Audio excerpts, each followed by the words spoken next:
तो शुरू करते हैं। आज की इस वीडियो के अंदर हम लोग जो है अपना मैक्रो इकोनॉमिक्स का unit number 3 determination of income and employment शुरू करने जा रहे हैं। ये यूनिट्स आपके क्लास 12 बोर्ड एग्जामिनेशन में 12 मार्क्स की करीबन वेटेज रखती है। इस पूरी यूनिट के अंदर हमें 3 चैप्टर्स को कवर करना है। चैप्टर नंबर 7, 8 और 9 को हमें कवर करना है। ठीक, इसके अलावा हम बात करें ये यूनिट किसने प्रपोज की थी, तो इस यूनिट को प्रपोज करने वाले इंसान का नाम था J.N. कीन्स। ठीक, ये यूनिट इन्होंने दी थी। इस यूनिट के अंदर आपको 3 टोटल चैप्टर्स ये कवर कराए जाएंगे और पूरे डिटेल्ड कवरेज आपको इस यूनिट की इसमें मिलेगी इन वीडियोस में। तो हम सबसे पहले बात कर लेते हैं क्या क्या है। सबसे पहले एग्रीगेट डिमांड है। तो एग्रीगेट वर्ड का मतलब की बात कर ले रहे हैं। आपको पहले से ही पता है एग्रीगेट वर्ड का मतलब होता है टोटल। डिमांड के बारे में आप क्लास 11 में पढ़ के आए कि डिमांड का मतलब होता है डिजायर प्लस परचेजिंग पावर। ठीक, अब डिजायर के बारे में थोड़ा सा और कंसिडर कर लेते हैं। यहाँ पे डिजायर और परचेजिंग पावर का मतलब क्या। सपोज करो कि एक इंसान है, वो डिजायर कर रहा है कि उसके पास कार होनी चाहिए, लेकिन उस कार को कि उसके पास डिजायर तो है, लेकिन उसके पास उस कार को खरीदने के लिए जो पैसा चाहिए, मनी चाहिए, वो मौजूद नहीं है। मतलब मैं ये कह सकता हूं कि उसके पास जो परचेजिंग पावर है वो यहाँ पे नहीं है। तो ये जो है उसकी डिमांड कंसिडर नहीं करी जाएगी। ऑन द अदर हैंड कोई एक इंसान है जिसकी सोच है कि उसके पास एक कार होनी चाहिए और उसके पास ये उसकी क्या है, डिजायर है, और इस इंसान के पास इस कार को खरीदने की के लिए पैसे भी मौजूद हैं। मतलब इसके पास परचेजिंग पावर भी है। तो ये दोनों चीजें इसके पास है, इसीलिए इसकी डिजायर को डिमांड कंसिडर किया जाएगा। मतलब आसान शब्दों में कोई भी इंसान किसी भी चीज की डिजायर कर सकता है, लेकिन अगर उसे खरीदने की उसकी औकात नहीं है, उसके पास उसको खरीदने की परचेजिंग पावर नहीं है, तो वो कभी भी उसकी डिमांड कंसिडर नहीं करी जा सकती। ठीक, ये चीज हमें ध्यान रखनी है डिमांड को पढ़ते समय। इसी चीज को घुमा के वो आपसे लॉजिकल चीजें पूछेंगे। तो सबसे पहले बात कर लेते हैं इसमें क्या क्या दे रखा है। अब इस यूनिट के बारे में थोड़ी सी और, तो ये यूनिट अगर बात करें तो वैसे भी इंपॉर्टेंट तो है एग्रीगेट डिमांड में। आपका इसमें हमें सबसे पहला टॉपिक एग्रीगेट डिमांड के बारे में पढ़ना है। तो एग्रीगेट का मतलब भी हमने पढ़ लिया और डिमांड का मतलब भी पढ़ लिया। अब हमें क्या ध्यान रखना है, हमें इसमें ध्यान ये रखना है आपने ये जो भी बातें पढ़ी थी ये सारी इंडिविजुअल लेवल के बारे में पढ़ी थी। मतलब एक इंडिविजुअल इंसान के बारे में पढ़ी थी। डिमांड का मतलब यही होता है, डिमांड का मतलब कोई फर्क नहीं है। लेकिन जो आपने लॉ ऑफ डिमांड पढ़ा था आपको याद होगा कि प्राइस बढ़ेगा तो डिमांड घटेगी, प्राइस घटेगा तो डिमांड बढ़ेगी। तो ये लॉ ऑफ डिमांड जो आपने पढ़ा था, तो ये ध्यान रखना ये इस कहीं पे भी यूनिट में अप्लाई नहीं होगा। क्यों? क्योंकि ये माइक्रो इकोनॉमिक्स का पार्ट है और हम मैक्रो इकोनॉमिक्स पढ़ रहे हैं, और ये मैक्रो इकोनॉमिक्स होती है वो डील करती है इकोनॉमी एज अ होल से। इकोनॉमी एज अ होल मतलब हम यहाँ पे पूरे देश की बात कर रहे हैं। ठीक है, हम यहाँ पे किसी एक कंज्यूमर की, एक प्रोड्यूसर की बात नहीं करेंगे। हम देश के अंदर जितने कंज्यूमर हैं उन सब की बात करेंगे। वो सब डिमांड जितनी भी क्रिएट करते होंगे उन सबको अगर हम प्लस कर दें तो हमारी क्या निकल के आ जाएगी, एग्रीगेट डिमांड निकल के आ जाएगी। ऑब्वियस सी बात है। अब एग्रीगेट डिमांड फिर हुई क्या, तो यहाँ लिखा भी है aggregate demand it is the total demand of goods and services in the economy. मतलब जो टोटल डिमांड आ रही है गुड्स एंड सर्विसेज की वो हमारे देश के अंदर वो एग्रीगेट डिमांड कहलाएगी।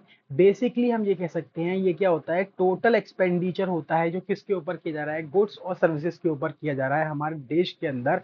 हमारे देश के अंदर गुड्स एंड सर्विसेज के ऊपर जो किया जा रहा है वो हमारा एग्रीगेट डिमांड कहलाता है। अब इसको और आगे देखते हैं। अब एग्रीगेट डिमांड की अगर मैं बात करूं, टोटल एक्सपेंडिचर की, मैं खर्चे की बात करूं, तो देश के अंदर ये टोटल एक्सपेंडिचर कर कौन कौन रहा है, इसके ऊपर भी एक बार नजर डाल लेते हैं। ठीक, तो देश के अंदर ये टोटल एक्सपेंडिचर जो कर रहे हैं वो कुछ लोग जो हमारे देश के अंदर रहते हैं। हमारे देश के अंदर कौन कौन लोग रहते हैं? तो हमारे देश के अंदर कंज्यूमर रहते हैं जो गुड्स एंड सर्विसेज के ऊपर खर्चा करते हैं। प्राइवेट हाउस होल्ड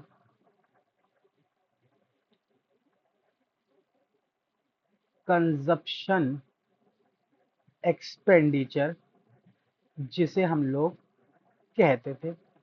इसके अलावा हमारे देश के अंदर सरकार भी है जो खर्चा करती है गुड्स एंड सर्विसेज को खरीदने के ऊपर। इसे गवर्नमेंट फाइनल कंजप्शन एक्सपेंडिचर कहा जाता है। ठीक, इसके अलावा हमारे देश के अंदर प्रोड्यूसर्स भी हैं जो कैपिटल गुड्स को खरीदते हैं ताकि और गुड्स को प्रोड्यूस किया जा सके। इसे इन्वेस्टमेंट एक्सपेंडिचर कहा जाता है। ठीक, इसके अलावा हमारे देश का सामान फॉरेन कंट्री में भी लोग खरीदते हैं तो इसे हम लोग नेट एक्सपोर्ट कहते हैं। ठीक, ये तुम लोगों को पता ही है। अब इस चैप्टर के अंदर हम जब भी इन चीजों की बात करेंगे तो इन्हें अलग अलग चीजों से नोट किया जाएगा। कंजप्शन एक्सपेंडिचर को सी से, गवर्नमेंट कंजप्शन एक्सपेंडिचर को जी से, इन्वेस्टमेंट एक्सपेंडिचर को आई से, और नेट एक्सपोर्ट तुम्हें पहले से ही पता है एक्सपोर्ट माइनस इंपोर्ट होता है। आपको या तो डायरेक्ट दे रखा होगा या आपको निकालना होगा। वैसे अगर बात की जाए तो जब आप ये चैप्टर पढ़ोगे, ठीक, तो अब अगर ध्यान से देखें तो उससे पहले चैप्टर पढ़ने से पहले एक बार और देख लें। मतलब क्या हुआ कि अगर मैं इन सबको प्लस कर दूं तो देश के अंदर टोटल गुड्स एंड सर्विसेज के ऊपर खर्चा किया जा रहा है वो निकल के आ जाएगा। मतलब मैं ये कह सकता हूं इन सबको प्लस करने से मुझे क्या मिल जाएगी? एग्रीगेट डिमांड मिल जाएगी। ठीक, तो एग्रीगेट डिमांड के कंपोनेंट होगा। इससे कुछ याद आया होगा, तुमने ये चीज सेम कहीं पढ़ी थी, एक्सपेंडिचर मेथड में पढ़ी थी। किस में? नेशनल इनकम में। तो आप इसे इससे भी याद कर सकते हो, ये इससे याद करने की ट्रिक हो जाएगी आपके लिए। अब बहुत ही इंपॉर्टेंट बात, वैसे तो एग्रीगेट डिमांड को निकालने का फॉर्मूला यही बना। क्या बना? Consumption expenditure plus government final consumption expenditure plus investment expenditure plus net export. ठीक, लेकिन ये जो फॉर्मूला है ये फॉर्मूला होता है किसके लिए? ओपन इकोनॉमी के लिए। ओपन इकोनॉमी मतलब फोर सेक्टर इकोनॉमी, जिस इकोनॉमी में चार सेक्टर होते हैं। ठीक, लेकिन हम तो पहले चैप्टर में पढ़ के आए कि हम लोग पढ़ाई किसकी करेंगे? टू सेक्टर इकोनॉमी की करेंगे। तो हमारी इकोनॉमी में तो खाली दो ही लोग हैं, एक प्रोड्यूसर और एक कंज्यूमर। इसीलिए हमारे लिए एग्रीगेट डिमांड का इस साल क्लास 12th में फॉर्मूला खाली क्या होगा? कंजप्शन प्लस इन्वेस्टमेंट होगा, क्योंकि हम लोग ये चैप्टर टू सेक्टर इकोनॉमी के बिहाफ पे पढ़ रहे हैं, क्लोज्ड इकोनॉमी के बिहाफ पे पढ़ रहे हैं। ठीक, क्लास 12th के अंदर। तो हमें इन्हें तो हमारे लिए एग्रीगेट डिमांड का फॉर्मूला क्या हो गया? कंजप्शन प्लस इन्वेस्टमेंट हो जाएगा। ठीक, लेकिन ओपन इकोनॉमी में यही होता है। फ्यूचर में हायर क्लासेस में आपको ये पूरा तरीके से पढ़ाया जाएगा। कोशिश मैं करूंगा यहाँ पे भी बेस क्लियर करता हुआ चलूँ आपके। आगे देखते हैं। अब तो यही क्या होगा? एग्रीगेट डिमांड के कंपोनेंट होगा। आप इसी तरीके से याद कर सकते हो। पहला house hold private final consumption expenditure, ये वो टोटल अमाउंट होता है एक्सपेंडिचर का जो इनकर्ड करते हैं हाउस होल्ड किसके ऊपर? Consumption of goods and services के ऊपर। इसके अलावा इन्वेस्टमेंट एक्सपेंडिचर वो एक्सपेंडिचर होता है जो प्रोड्यूसर इनकर्ड करता है on the purchase of capital goods को खरीदने के लिए। Expenditure incurred by the government, जो भी गवर्नमेंट खर्चा करेगी वो गवर्नमेंट पैनल एक्सपेंडिचर, और एक्सपोर्ट और इंपोर्ट के बीच का डिफरेंस जो होगा वो हमारा क्या कहलाएगा, नेट एक्सपोर्ट कहलाएगा। इसमें गुड्स एंड सर्विसेज दोनों ही लिए जाएंगे। ठीक है, तो ये एग्रीगेट डिमांड हो गया।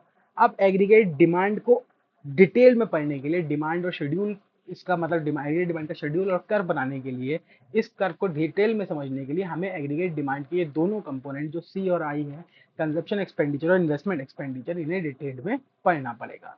तो सबसे पहले हम बढ़ते हैं कंजप्शन एक्सपेंडिचर की तरफ कि कंजप्शन एक्सपेंडिचर क्या है।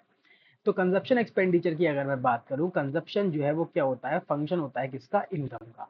कंजप्शन फंक्शन को हम किससे डोनेट करते हैं, कंजप्शन फंक्शन को हम सी प्लस एफ वाई, मतलब कंजप्शन जो है फंक्शन ऑफ इनकम है। इसमें अगर मैं बात करूं तो जो सी होता है, सी हमारा डोनेट करता है किसे,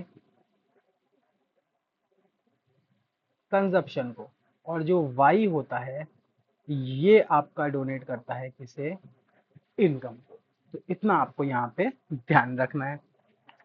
ठीक, अब कंजप्शन फंक्शन कहता क्या है, तो कंजप्शन फंक्शन बहुत सिंपल सी बात कहता है। एक बात तुम मुझे सोच के बताओ, अगर किसी इंसान की इनकम जीरो है, मैं इनकम को यहाँ जीरो मानूंगा, कंजप्शन को, इनकम को वाई से लिखूंगा और कंजप्शन को सी से लिखूंगा। अगर किसी इंसान की इनकम भाई जीरो है तो उसका कंजप्शन कितना होगा, कुछ सोचो।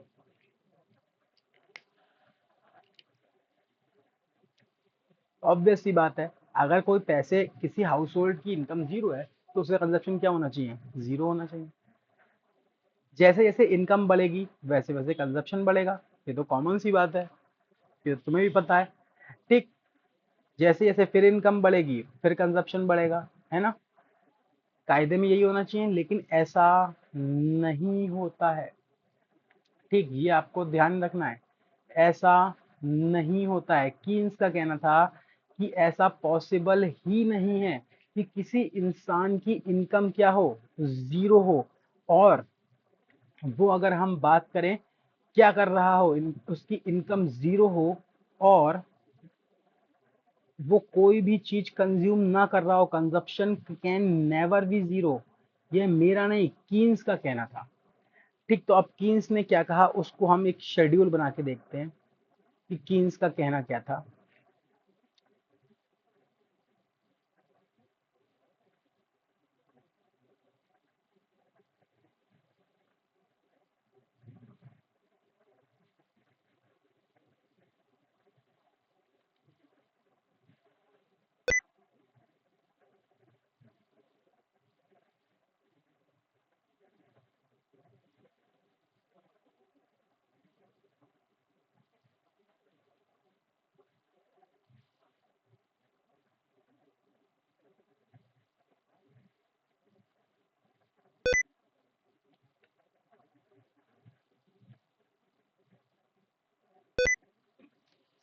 ठीक, चलो अब देखते हैं कि कीन्स ने क्या कहा।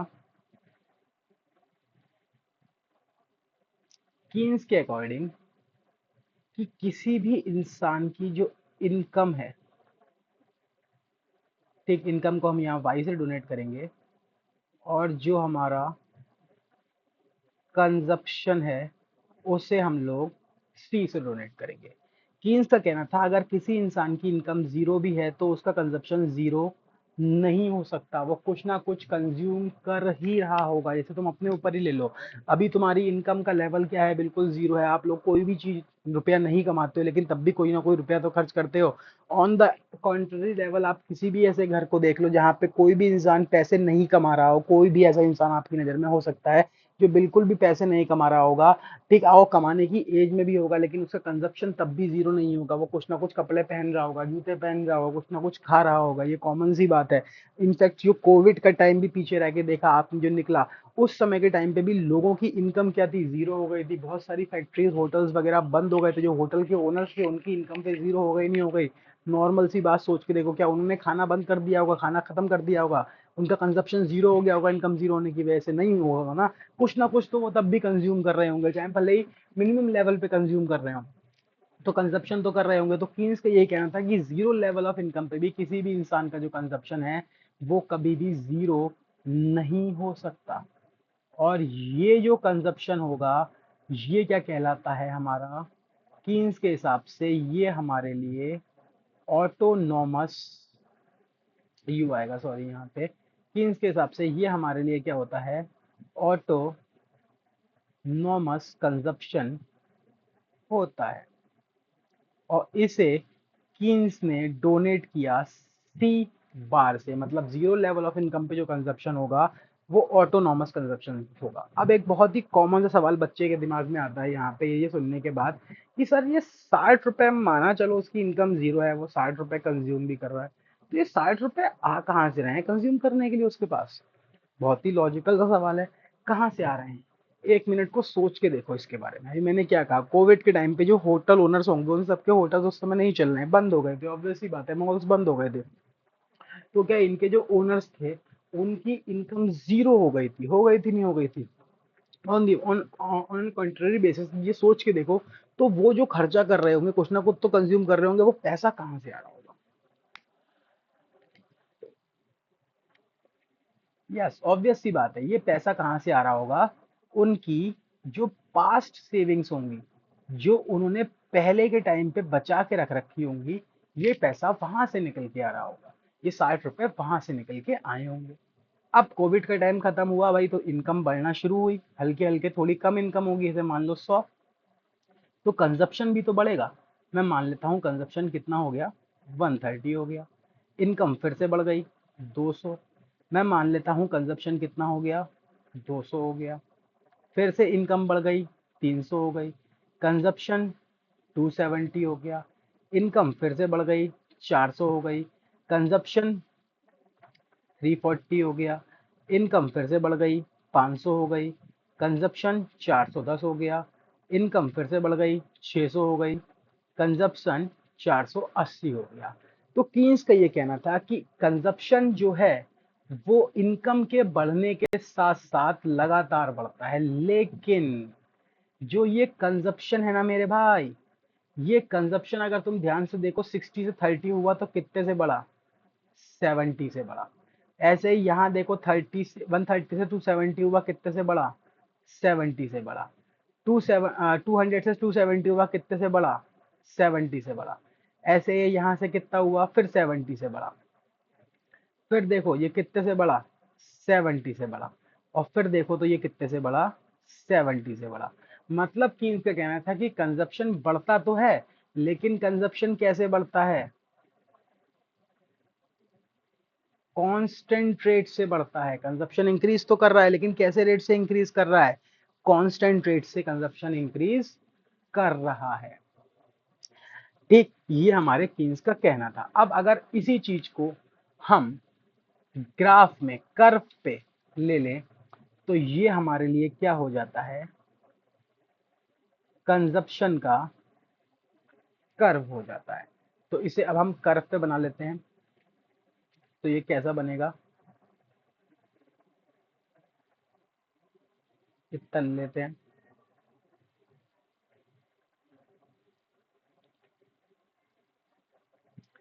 ठीक, यहाँ पे छोटे से दो एरो लगा लेता हूँ मैं। यहाँ पे हो जाएगी मेरी वाई एक्सिस, और ये हो जाएगी मेरी एक्स एक्सिस। वाई एक्सिस पे मैं ले लूंगा कंजप्शन, और एक्स एक्सिस पे मैं ले लूंगा इनकम। ठीक, ये हो गया पॉइंट ऑफ ओरिजिन, जिसे हम लोग जीरो कहते हैं। ठीक है, अब अगर मैं बात करूं, मेरे को इसको प्लॉटिंग करनी है, तो जीरो लेवल ऑफ इनकम, मतलब जब इनकम आपकी क्या है, जीरो है, ब्लू लेते हैं, जब इनकम आपकी जीरो है तो आपका कंजप्शन कितना है, 60 है, ऑब्वियस सी बात है। अब इनकम सपोज करो तुम्हारी 100 पहुंची, तुम्हारा कंजप्शन थोड़ा बढ़ा। ठीक, इनकम कांस्टेंट रेट से बढ़ा, तो मैं ये कह सकता हूं कि ये जो कर्व यहां से बनेगा, ये कुछ देखने में ऐसा बनेगा। जो आपका कंजप्शन का कर्व बनेगा वो देखने में ऐसे बनेगा, ना मानो तो प्लॉट करके देख लेना, अगर आप इसे प्लॉट करोगे तो भी आपका कंजप्शन का कर्व कुछ इस तरीके से ही बन के निकल के आएगा। अब इस कर्व में यहाँ पे जो यहाँ से लेके यहाँ तक का पोर्शन है, ये क्या सिग्निफाई करता है? ये सिग्निफाई करता है ऑटोनॉमस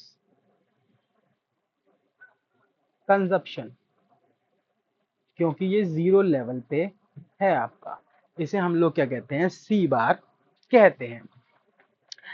ठीक। और कंजप्शन का कर्व जो है, अगर तुम ध्यान से देखो तो हमेशा अबव द ओरिजिन होता है। स्टार्ट होता है कहाँ से? स्टार्टिंग पॉइंट ही इसका अबव द ओरिजिन होता है। ठीक। तो ये तो हो गया कंजप्शन का कर्व। अब ये कर्व हमें कुछ बातें बताता है। कंजप्शन का शेड्यूल और कर्व हमें कुछ बातें बताता है जो हमें पता होनी चाहिए, जो हमारे एमसीक्यूज में भी बहुत ज्यादा काम आएंगी। तो ये क्या क्या बातें बताता है? तो इसकी जो ये बातें बताता है उसे मैं यहाँ लिख लेता हूँ, तुम भी नोट्स में लिख लेना। एग्जाम में इन दोनों के नीचे लिखना। ये कर्व का एक्सप्लेनेशन है। अगर मैं बात करूँ, ये क्या हो जाएगा हमारा? इसका एक्सप्लेनेशन हो जाएगा।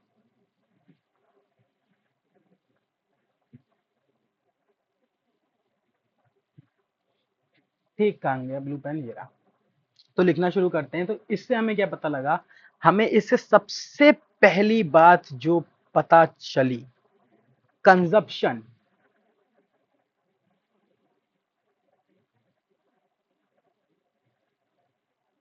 कैन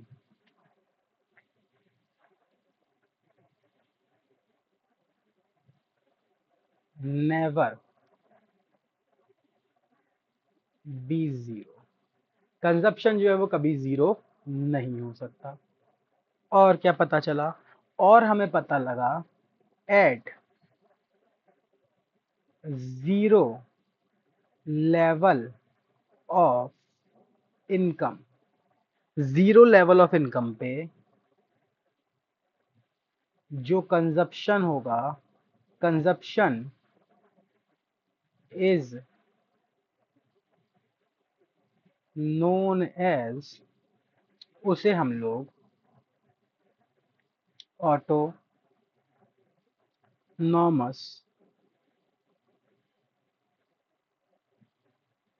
कंजप्शन कहेंगे और सी बार से डोनेट करेंगे।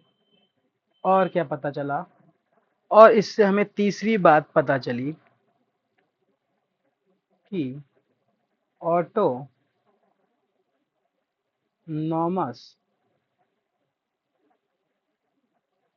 Consumption exist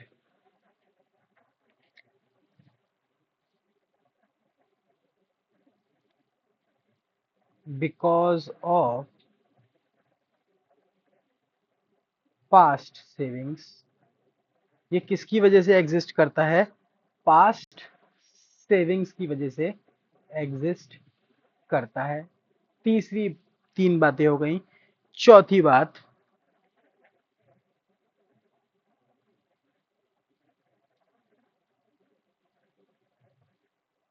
consumption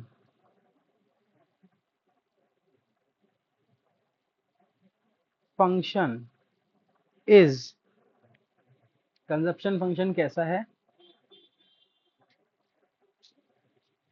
linear. Consumption function is linear because it increases,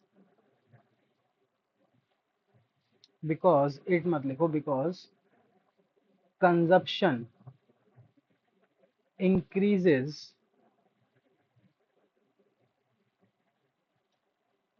at constant rate. क्योंकि कंजप्शन जो है वो किससे बढ़ रहा है? कांस्टेंट रेट से बढ़ रहा है। तो ये बातें आपको ध्यान रखनी है। Consumption increase at constant rate. और क्या लिख सकते हैं? और आखिरी बात,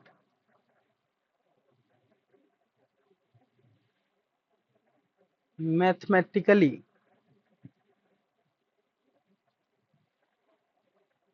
अगर हम कंजप्शन को एक्सप्रेस करेंगे तो कंजप्शन फंक्शन का फॉर्मूला हो गया C is equal to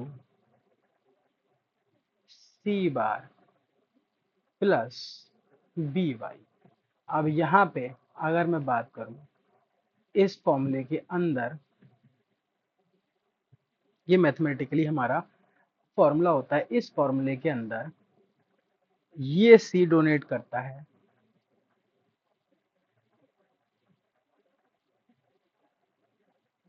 consumption expenditure को, ये सी डोनेट करता है ऑटोनॉमस कंजप्शन को, ये बी डोनेट करता है स्लोप ऑफ टिक कंजप्शन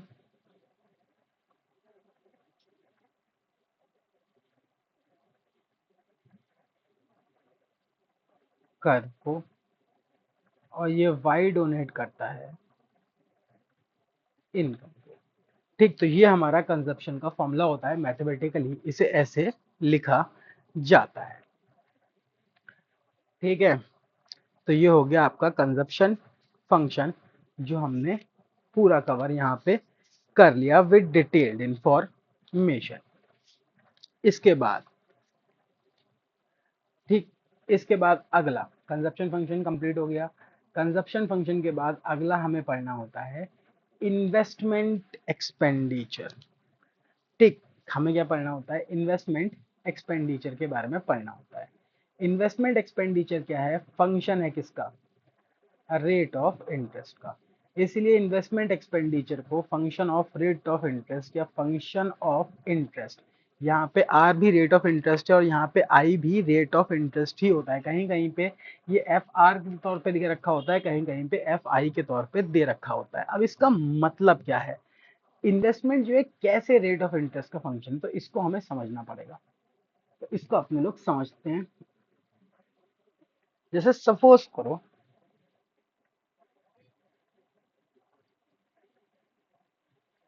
कि एक बैंक है, ठीक, एक इन्वेस्टर आता है, मतलब प्रोड्यूसर आता है, सपोज कर लो अंबानी आता है, और वो कहता है बैंक बैंक मुझे ना लोन चाहिए। बैंक कहता है ठीक है, ले लो, कोई दिक्कत नहीं है, लेकिन इस लोन के बदले हमें तुमसे इंटरेस्ट चाहिए होगा। इसने कहा कितने परसेंट, बैंक ने कहा 10% पर एनम। अगर सपोज कर लेते हैं हम लोन 10 लाख का था, तो 1 साल बाद इसे कितने रुपए देने होंगे, 11 लाख रुपए देने होंगे। अगर ये 10 साल के लिए लोन लेता है तो इसे 10 साल बाद कितने रुपए देने होंगे, अच्छा खासा अमाउंट देना होगा, करीबन 10 साल का इंटरेस्ट ही हो गया लोन के ऊपर। अगर एक मुश्त रकम में चुकाएगा तो 20 लाख रुपए देने होंगे, कॉमन सी बात है। अब ये इस 10 लाख रुपए का बेटा करेगा क्या, ये इस 10 लाख रुपए को कहीं ना कहीं इन्वेस्ट करेगा। इन्वेस्टमेंट मतलब इस पैसे से कहीं ना कहीं पे कोई ना कोई इन्वेस्टमेंट करेगा, कोई फैक्ट्री खोलेगा, कोई मशीन खरीदेगा, हो सकता है कुछ और काम करे, कोई नया बिजनेस खोले, कुछ ना कुछ काम करेगा, इन्वेस्टमेंट करेगा।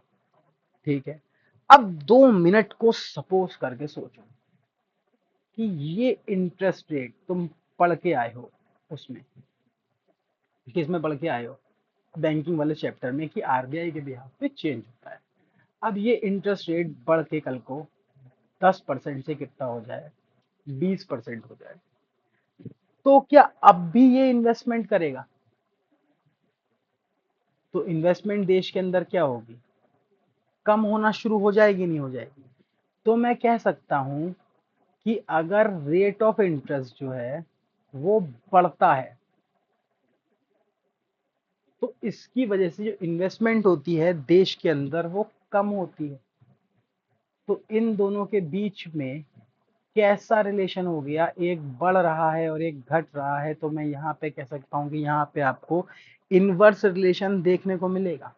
तो मतलब इन्वेस्टमेंट जो है वो फंक्शन तो होता है रेट ऑफ इंटरेस्ट का, लेकिन इसमें इनवर्स रिलेशन होता है रेट ऑफ इंटरेस्ट में और इन्वेस्टमेंट में। अगर रेट ऑफ इंटरेस्ट जो है लोन के ऊपर वो ज़्यादा होगा तो इन्वेस्टमेंट कम होगी, ऑब्वियस सी बात है, और अगर कम होगा तो लोग ज़्यादा लोन लेंगे इन्वेस्टमेंट करने के लिए। ठीक, अब अगर इसको हम इनवर्स रिलेशन है, आपने पढ़ा इनवर्स रिलेशन को अगर हम लोग ग्राफिकली प्रेजेंट करें, ठीक, इनवर्स रिलेशन को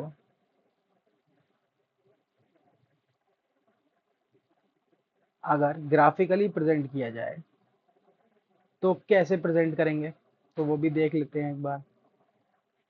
ठीक, मान लो इनवर्स रिलेशन, तो कर्व कुछ इस तरीके का आएगा। ठीक है, इनवर्स रिलेशन पे नीचे चलते हैं फिर से। कहाँ गया इनवर्स रिलेशन पे, अगर मैं बात करूं तो कर्व कुछ ऐसा बनता है। आपने पढ़ा था डिमांड और सप्लाई में इनवर्स रिलेशन पे कर्व ऐसा बन रहा है। अब इस कर्व का मतलब क्या है, ये वाई एक्सिस है, ये एक्स एक्सिस है, यहाँ पे इन्वेस्टमेंट है और यहाँ पे रेट ऑफ इंटरेस्ट है। अब इसका मतलब क्या है बेटा, इसका मतलब ये है कि अगर रेट ऑफ इंटरेस्ट यहाँ पे था, ठीक है, तो इन्वेस्टमेंट कितनी हो रही थी, इतनी हो रही थी। और अगर रेट ऑफ इंटरेस्ट कम हो जाए, यहाँ पहुंच जाए, तो इन्वेस्टमेंट कितनी होगी देश के अंदर, इतनी होगी। रेट ऑफ इंटरेस्ट देखो, अगर यहाँ से यहाँ पहुंच जाएगा तो इन्वेस्टमेंट घट गई, और अगर यहाँ से यहाँ पहुंच जाएगा तो इन्वेस्टमेंट बढ़ जाएगी। तो इनके बीच में इनवर्स रिलेशन माना जाता है। इसको ऐसे करके भी ग्राफ से आप शो कर सकते हो। अब इन्वेस्टमेंट जो होती है वो दो तरीके की होती है। इन्वेस्टमेंट जो होगी वो दो तरह की होगी। पहली होगी इंड्यूस इन्वेस्टमेंट। ये वो इन्वेस्टमेंट होती है जो मेड करता है, कौन करता है, प्राइवेट सेक्टर करता है। और इसके पीछे इनका मोटिव क्या होता है, प्रॉफिट अर्न करना होता है। इसीलिए ये इंक्रीज करती है विद इंक्रीज इन इनकम। मतलब ये इन्वेस्टमेंट बढ़ेगी जैसे जैसे, अगर हम बात करें, इनकम बढ़ेगी। तो मतलब क्या है कहने का, मतलब ये है, ये इनकम मान लो इधर की तरफ, और यहाँ पे इन्वेस्टमेंट मान लो। अगर इनकम 100 की है और इन्वेस्टमेंट 1000 की है, 100 की है सॉरी, ठीक, और इनकम बढ़ेगी तो इन्वेस्टमेंट भी बढ़ेगी। अब इसे अगर मैं ग्राफिकली प्रेजेंट करूं,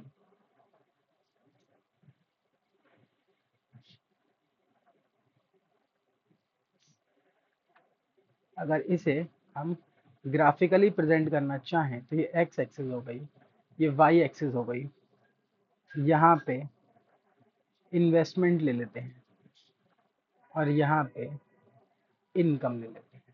इनकम बढ़ रही है तो मैं मार्क कर लेता हूँ 2 स्लॉट, यहाँ पे 100 मार्क कर लेता हूँ और यहाँ पे 200 मार्क कर लेता हूँ, ताकि तुम्हें और अच्छे समझ में आए। यहाँ पे 100 और यहाँ पे 200। अब अगर मैं बात करूँ, मैं प्लॉटिंग करता हूँ चलो, ताकि तुम्हें अच्छे से समझ में आए। इनकम 100 की थी तो इन्वेस्टमेंट 100 की थी, मतलब हमारा डॉट कहाँ आएगा, यहाँ आएगा। इनकम 200 की हुई, इन्वेस्टमेंट 200 की हो गई, तो मैं कह सकता हूँ कि डॉट कहाँ आएगा, यहाँ पे आएगा। अब अगर मैं इन दोनों डॉटों को मिला के एक लाइन बनाता हूँ,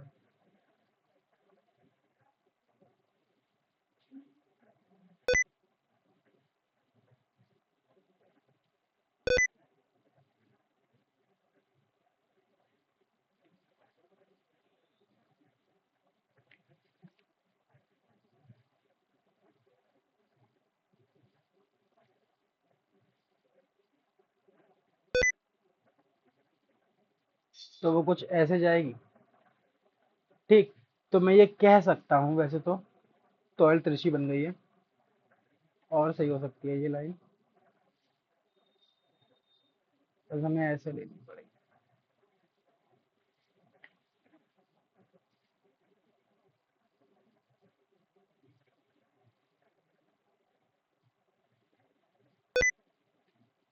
ठीक, तो मान लो ऐसी जा रही, चलो कोई दिक्कत नहीं। ठीक है, तो हमेशा मतलब कर्व जो है, कि मेरा कहने का मेन मोटिव ये है, इस तरीके का बनेगा। अगर इन्वेस्टमेंट जो थी जब आपकी 100 थी तो इतना था, और अब ये 200 हो गई है, तो देखो बढ़ गई, इनकम बढ़ी, इन्वेस्टमेंट बढ़ी। ठीक, तो यहाँ पे आपको कैसा देखने को मिल रहा है, डायरेक्ट रिलेशन। तुम लोग जो है स्केल का इस्तेमाल करना है इसे बनाने के लिए, डायरेक्ट रिलेशन देखने को मिल रहा है। ऐसे ही ऑटोनॉमस इन्वेस्टमेंट, ये कौन सी होती है, ये वो इन्वेस्टमेंट होती है जो कौन करता है, गवर्नमेंट करती है। किस एम से, सोशल वेलफेयर का एम से। और ये कांस्टेंट रहती है इरिस्पेक्टिव लेवल ऑफ इनकम। मतलब कहने का क्या है कि इनकम चाहे 100 हो, इन्वेस्टमेंट जो है अगर वो 100 है तो 100 ही रहेगी। इनकम चाहे 200 हो तो भी इन्वेस्टमेंट 100 ही रहेगी। इनकम चाहे 300 हो तब भी इन्वेस्टमेंट कितनी रहेगी, 100 ही रहेगी। ठीक, अगर इसे हम कर्व पे प्लॉट करें,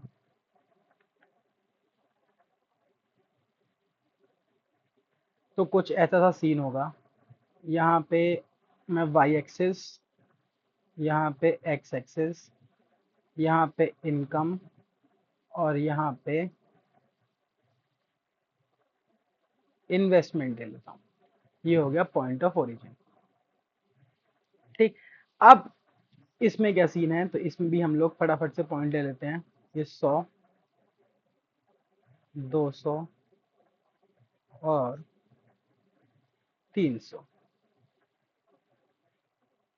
यहाँ पे 100, 200 और 300। अब देखो, जब इनकम 100 थी तब भी इन्वेस्टमेंट कैसी है, 100। जब 200 हुई तब भी कैसी है, 100। जब 300 हुई तब भी कैसी है, 100। तो अगर तुम ध्यान से देखो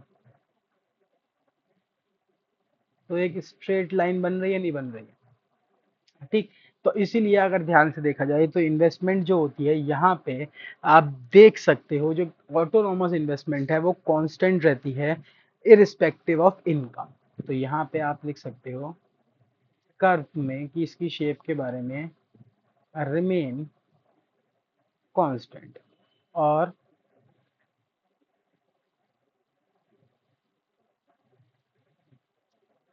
पैरेलल टू एक्स एक्सिस।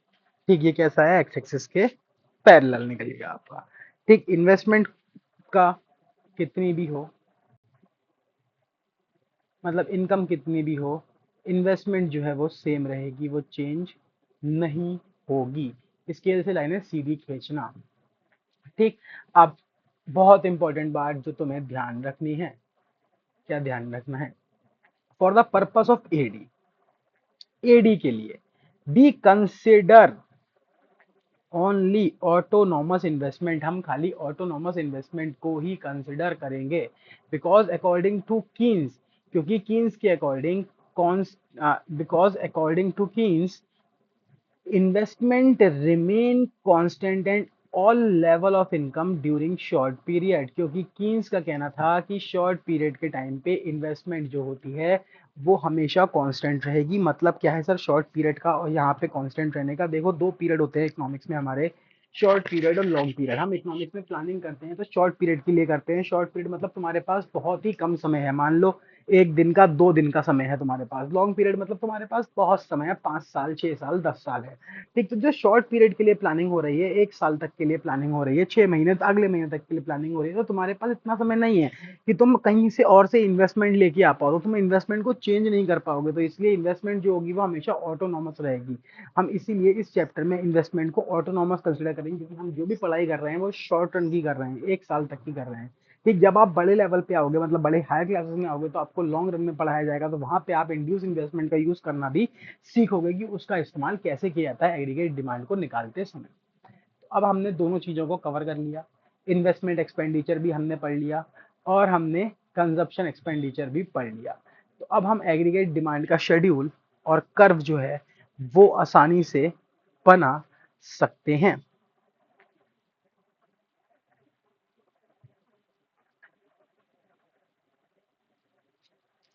ठीक, तो अब हम इसे आसानी से बना सकते हैं, तो अब इसे हम बनाना शुरू करते हैं। तो सबसे पहले मैं यहाँ पे डालता हूँ शेड्यूल। हम क्या बनाएंगे, सबसे पहले शेड्यूल बनाएंगे। तो शेड्यूल बनाने के लिए अपने लोग सबसे पहले एक टेबल बना लेते हैं। इस बार बड़ी टेबल चाहिए होगी।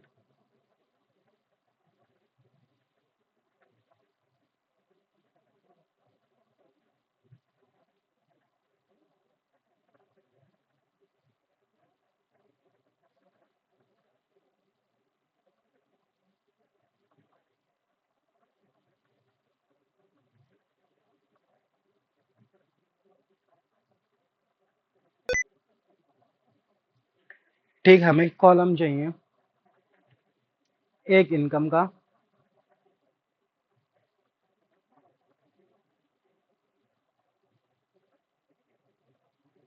एक कंजप्शन का, एक इन्वेस्टमेंट का।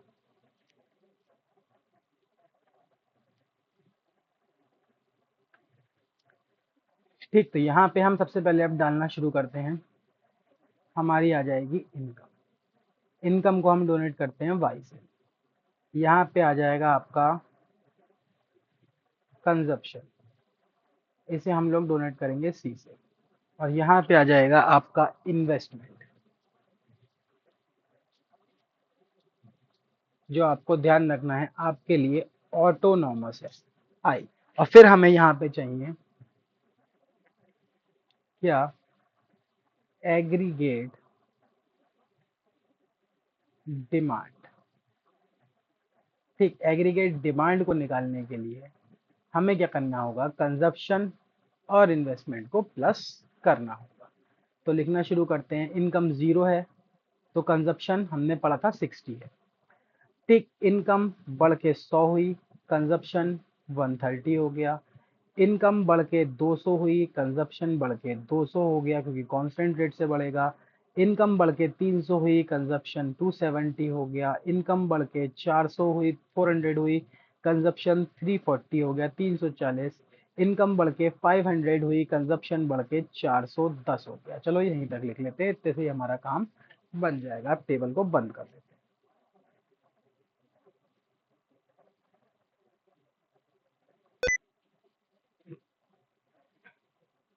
ठीक, चलो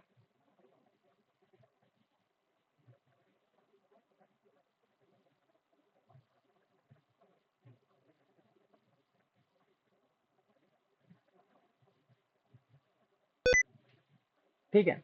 चलो टेबल हो गई बंद।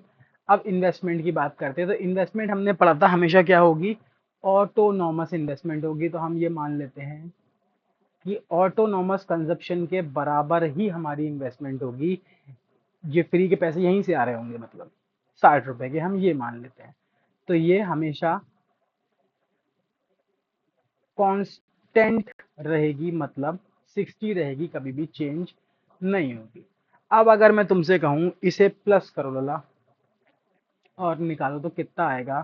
तो एग्रीगेट डिमांड हो जाएगी 120, ये हो जाएगी 190, ये हो जाएगी 260, ये हो जाएगी 330, ये हो जाएगी 400 और ये हो जाएगी आपकी 470। अगर अब आप यहाँ पे ध्यान दोगे तो आप क्या देखोगे, आपको देखने को मिलेगा जो एग्रीगेट डिमांड है वो भी 70 से ही बढ़ रही है, मतलब कांस्टेंट रेट से ही बढ़ रही है। और ये भी कहाँ से शुरू हो रही है, 120 से शुरू हो रही है, 0 से शुरू नहीं हो रही है। ठीक, तो ये चीज आपको यहाँ देखने को मिल रही होगी। तो हम लोग अब बनाते हैं, इसको हमें कर्व पे प्लॉट करना है। तो नीचे अपने लोग यहाँ पे अब इसका एक बढ़िया सा कर्व बना लेते हैं।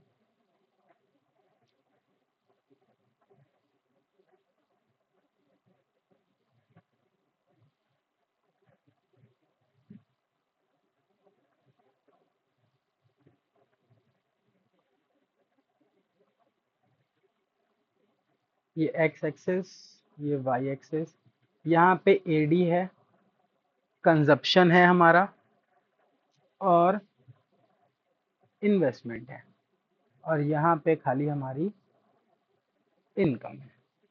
ठीक, तो हमने क्या देखा, देखो सबसे पहले हम लोग बनाते हैं अपना किसका कर्व, कंजप्शन का कर्व। तो हमने देखा कंजप्शन का कर्व 60 से स्टार्ट हो रहा है, यहाँ से स्टार्ट हो रहा है,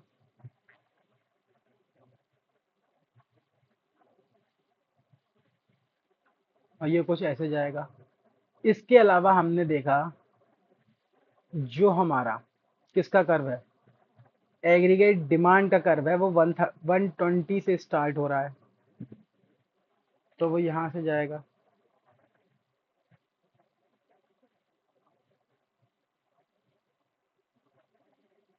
ठीक, इन्वेस्टमेंट जो है वो अगर हम बात करें तो पूरे उसमें कैसी रही है, कांस्टेंट रही है।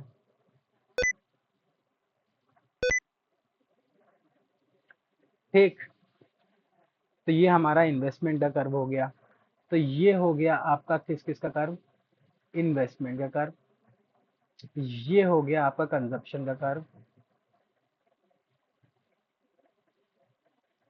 ठीक, ये हो गया आपका एग्रीगेट डिमांड का कर्व।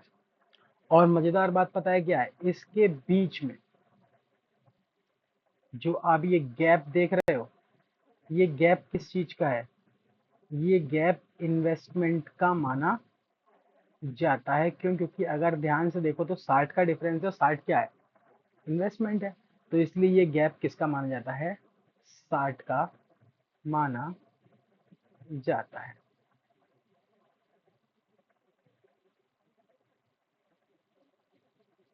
तो ये गैप है, गड़बड़ हो गई, इसी इससे लेते हैं हरे कलर से।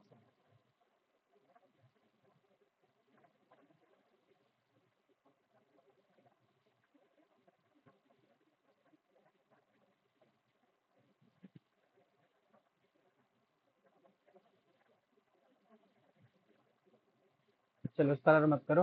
ठीक, ध्यान रखना ये जो गैप इसके बीच में आप देख रहे हो, ठीक, ये सारा गैप जो है ये क्या माना जाता है, इन्वेस्टमेंट माना जाता है।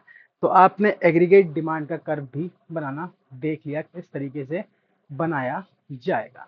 तो इस तरीके से आपको ध्यान रखना है। आप चाहो तो प्लॉटिंग करके भी बना सकते हो, कोई दिक्कत नहीं है, लेकिन मैं ये कहूँगा कि फ्री हैंड बनाओ, क्योंकि एग्जाम में प्लॉटिंग इतनी नेसेसरी नहीं है, वहाँ पे प्लॉटिंग आपकी चेक नहीं की जाएगी, वहाँ पे आपके फ्री हैंड कर्व ही चेक किए जाएंगे। अब आप हायर लेवल पे आ गए हो तो फ्री लेवल कर्व ही आपके जो होते हैं वो चेक किए जाते हैं।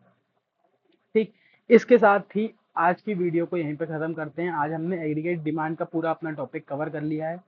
ठीक, दोबारा से इसे देख लेना, कोई समस्या हो तो पूछ लेना, कमेंट कर देना। अगली वीडियो में हम एग्रीगेट सप्लाई को कवर करेंगे। ठीक, और कवर करेंगे कि कैसे कंजप्शन कर्व की मदद से सेविंग कर्व और सेविंग कर्व की मदद से कंजप्शन कर्व बनाया जा सकता है, जो कि आपका एग्जाम में आता है। ठीक, चलो फिर बाकी नेक्स्ट वीडियो में कवर करते हैं। तब तक के लिए इतना नोट्स प्रिपेयर करो, ठीक, अच्छे से। ये टाइप कर मैंने टाइप करे हुए हैं। अगर ये पीडीएफ चाहिए तो आप मुझे कांटेक्ट कर सकते हो मेरे फेसबुक के पेज पे, जो कोचिंग के नाम से ही होगा। ठीक, उस पे वही लोगो लगा होगा जो आपको वीडियो के थंबनेल पे देखने को मिलेगा। वहाँ पे आप मुझे इंडिविजुअली मैसेज कर देना उस पेज पे, तो मैं आपको वहाँ पे ये पीडीएफ जो है सेंड कर दूंगा पीडीएफ की फॉर्म में। ये कॉपी मतलब सेंड कर दूंगा पीडीएफ की फॉर्म में, आप इसे भर सकते हो। या अगर आप ऐसा ना चाहो, इसे कॉपी में नोट करना चाहो, तो आप इसे कॉपी में भी नोट डाउन कर सकते हो, हैंड रिटन नोट्स भी बना सकते हो वीडियो को पॉज कर करके। ठीक है, चलो फिर यहाँ तक के लिए इतना ही, बाकी अब अगली वीडियो में मिलते हैं।